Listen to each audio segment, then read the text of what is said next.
ایک اور بڑا مسئلہ ہمارے معاشرے سے جڑا ہوا ہے کہ ہمارے جو نوجوان لوگ ہیں، نوجوان لڑکے ہیں، وہ نشے کی طرف بہت جلدی مائل ہو جاتے ہیں، اگرچہ وہ خود دیکھ بھی رہے ہوتے ہیں کہ نشے سے ان کی جسمانی صحت کا بھی مسئلہ ہوتا ہے، مالی مسائل پیدا ہوتے ہیں، عزت نفس جو ہے وہ تباہ ہو جاتی ہے، وہ پھر بھی نشے کی طرف ان کا جھکاؤ جو ہے وہ ہوتا ہے اور وہ نشے پہ لگ جاتے ہیں اس کے۔ تو یہ کس نفسیاتی مسئلے کی وجہ سے وہ نشے کی طرف مائل ہوتے ہیں اور اس کا کیسے حل کیا جا سکتا ہے؟ یہ بھی ایک بہت اہم مسئلہ ہے اور بہت اس کے اندر اس کے بھی بہت سے پہلو ہیں۔ یہ جو ایڈکشنز ہیں، جو منشیات ہیں، اس میں الکوہل بھی ہے، اس میں ہارڈ ڈرگز بھی ہیں، ایمفیٹامینز وغیرہ وغیرہ۔ اس میں بھی جو ایک فیکٹر ہے، اس میں بھی ایک موروثی فیکٹر ہے۔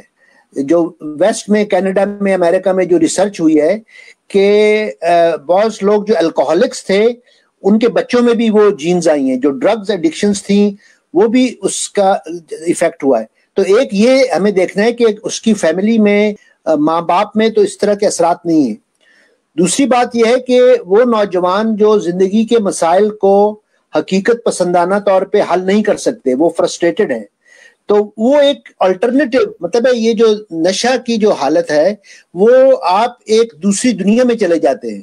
یہ زندگی کے مسائل سے ڈینائل ہے، آپ اس کو فیس نہیں کر سکتے، تو آپ ایک خیالی دنیا میں چلے جاتے ہیں۔ یہ خیالی دنیا میں جانا، چاہے وہ الکوہول ہو، جو ڈرگز ہو، وہ حقیقت کی زندگی سے فرار جس کو ہم کہتے ہیں، اسکیپزم جس کو کہتے ہیں، کہ آپ نشے کی حالت میں ہیں، اب آپ کو ڈے ٹو ڈے مسائل سے، تو آپ جو بے حسی ہے، جیسے آپریشن کے پہلے کسی کو آپ بے حسی کا ٹیکہ لگا دیتے ہیں، تو یہ بھی ایک طرح سے آپ کو بے حس کر دیتے ہیں۔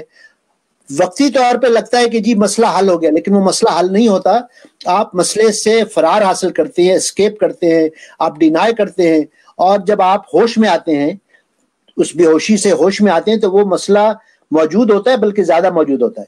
تو میں سمجھتا ہوں کہ نوجوانوں کو تعلیم دینا، نوجوانوں کو سپورٹ کرنا، نوجوانوں کے لیے اسکول کالجز میں ان کو یہ بتانا کہ آپ خود اعتمادی سے لیں۔ پیر پریشر جو ہے، اگر ایک سگریٹ پی رہا ہے، ڈرگز لے رہا ہے، الکوہل پی رہا ہے، تو وہ باقیوں کو پیر پریشر میں بھی وہ کرتے ہیں کہ بھئی اس گروپ کا حصہ بننا ہے تو ہم ڈرگز پہ چلے جائیں۔ تو میں سمجھتا ہوں اس میں اساتذہ، اس میں والدین، اس میں جو بزرگ ہیں خاندان کے، ان کو نوجوانوں کے ساتھ جب آپ کی دوستی ہوگی، جب آپ کی دل کی بات کریں گے، تو آپ کو وہ اپنے مسائل بتائیں گے۔ ہمارے ہاں باپ ہو یا دادا ہو یا بزرگ ہو، ان کا ایک خوف ہے، وہ باپ سے ڈرتے ہیں، وہ باپ سے بات نہیں کرتے، چچا سے، دادا سے۔ تو یہ جو خوف کا ایلیمنٹ ہے وہ میرے نزدیک صحت مند نہیں ہے۔ ہمارا بچوں کے ساتھ، نوجوانوں کے ساتھ انکریج کرنا چاہیے، وہ اپنی دل کی بات کریں، وہ سوال پوچھیں، وہ آپ کو چیلنج کریں۔ تو میں سمجھتا ہوں کہ نوجوانوں کے لیے یہ مسائل کہ وہ حقیقت کو ڈیل نہیں کر سکتے، فرسٹریٹڈ ہیں، جاب نہیں ہے، رومانوی مسائل ہیں اور مسائل ہیں، تو وہ اس کا فرار جو ہے وہ الکوہل یا ڈرگز میں جاتے ہیں۔